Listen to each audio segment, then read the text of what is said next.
Hello everyone, welcome back to GreatMovieFan's YouTube channel. I'm Luke and today I'm bringing you my review for Illumination Entertainment's The Secret Life of Pets. I have to say, I was very excited for this movie. When I saw the trailer that debuted last year, I was so excited for this movie. The trailer looked amazing, all the TV commercials looked amazing, the merchandise that I saw everywhere.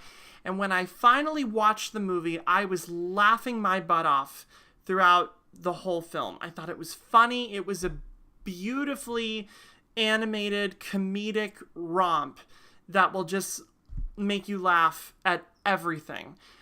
But when the movie ended, it really left me wanting more. And I was wondering what was going on. And then the light bulb went off in my head. This is not an animated movie that has a message or a lifelong moral that you can leave the movie holding a little bit closer to your heart. I mean, Disney and Pixar have sort of become synonymous with making not only family-friendly animated movies, but movies that have a great message at the heart of it, especially Pixar. I mean, Pixar is they're an evil genius for emotionally manipulating you into falling in love with their animated characters and crying at the sad moments and laughing at the happy ones and leaving the movie with a message that hopefully will stick with you until long after you've seen the movie.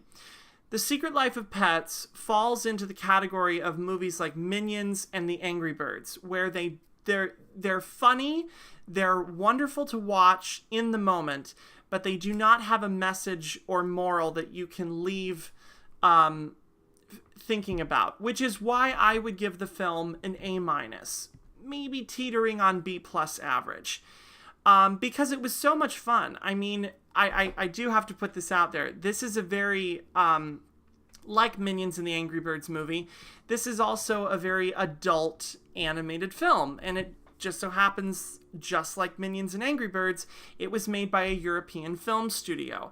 I think that Disney and Pixar are trying to keep their formula by staying family-friendly and material that won't offend people, but these other animation studios like to push the envelope in terms of not only sophistication, that what they can get away with, but a very blatant adult jokes in an animated movie that's targeted at children. So if you have kids, I would take kids to go see this movie. I think that they'll laugh at the jokes that are aimed for them, and then you'll laugh at all the adult humor.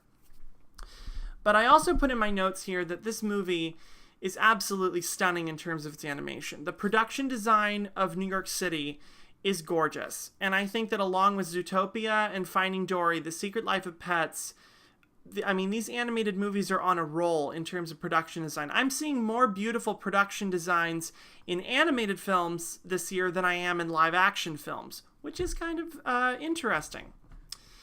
And all of our characters are great. I just posted my review of Finding Dory, and one of my biggest complaints is that I felt that there was too many characters. And I think that The Secret Life of Pets also suffers from that, just at a little bit of a skosh, because the characters are just so dang likable, and you really do stick with the protagonist more than you do the side characters. But I loved Louis C.K.'s Max. He did a fantastic job. Absolutely great.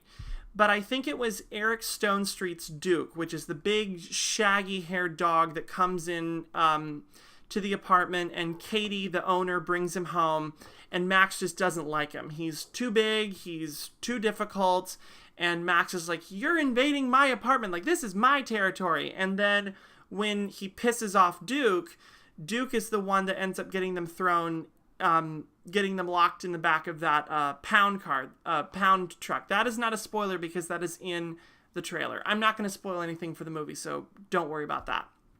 But I really felt that Duke was a completely unnecessary character. I felt like he was just there as the big, doofy, side comic relief character, and I just felt like his character was unneeded. If you just had Max, like maybe if Max, I'm thinking about how I would rewrite the movie in my head. If Max just one day was like, you know what, I'm going to follow Katie, and then he got lost or he got taken by the pound, that would make for an incredible movie. But the character of Duke, just really every time that he was there, I was just like, why is this character in the movie? Like, we have so many other great characters.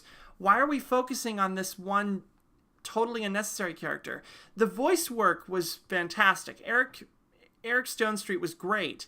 It's just the character I felt was unnecessary. But a character that I felt was really, really fantastic was Kevin Hart's Snowball. What a deliciously well-written villain character. Such a great antagonist. And of course, coming from a bunny, which is just absolutely hilarious. And when you have someone like Kevin Hart doing the voice of an animated bunny, you just can't help but grin every time that he's on screen.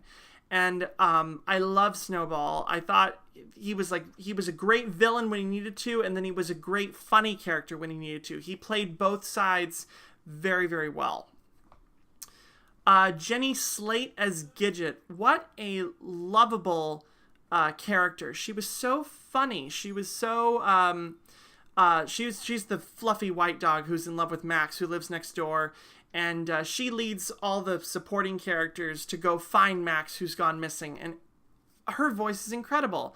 She was great in Zootopia. She's great in this movie. I hope that I hope she gets a lot more work in animation, because she's really, really good at what she does.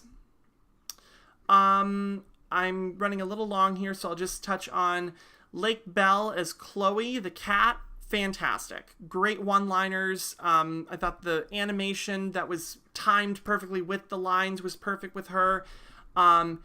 Hannibal Buress, who plays Buddy the Dachshund, amazing. I have a dachshund personally at home, and I really, really liked his character. His voice, spot on. Albert Brooks as Tiberius the Hawk. Every time he's interacting with Gidget, just...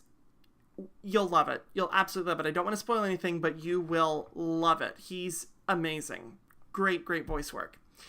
I think that's everything. Oh, and Steve Coogan, who plays Ozone, the hairless creepy cat from the alley. He has a small part in the movie, but every time he's on screen, once again, your eyes are just fixated on his voice.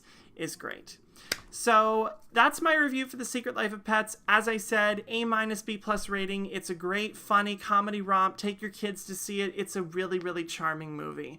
So thank you so much for watching this review. Be sure to give this video a big thumbs up. Hit the subscribe button if you are not already subscribed. You can follow me on my other social media. Links are in the video description. My other channel, GreatMovieFan, links to that are in the video description. Thank you so much for watching, and I will see you next time.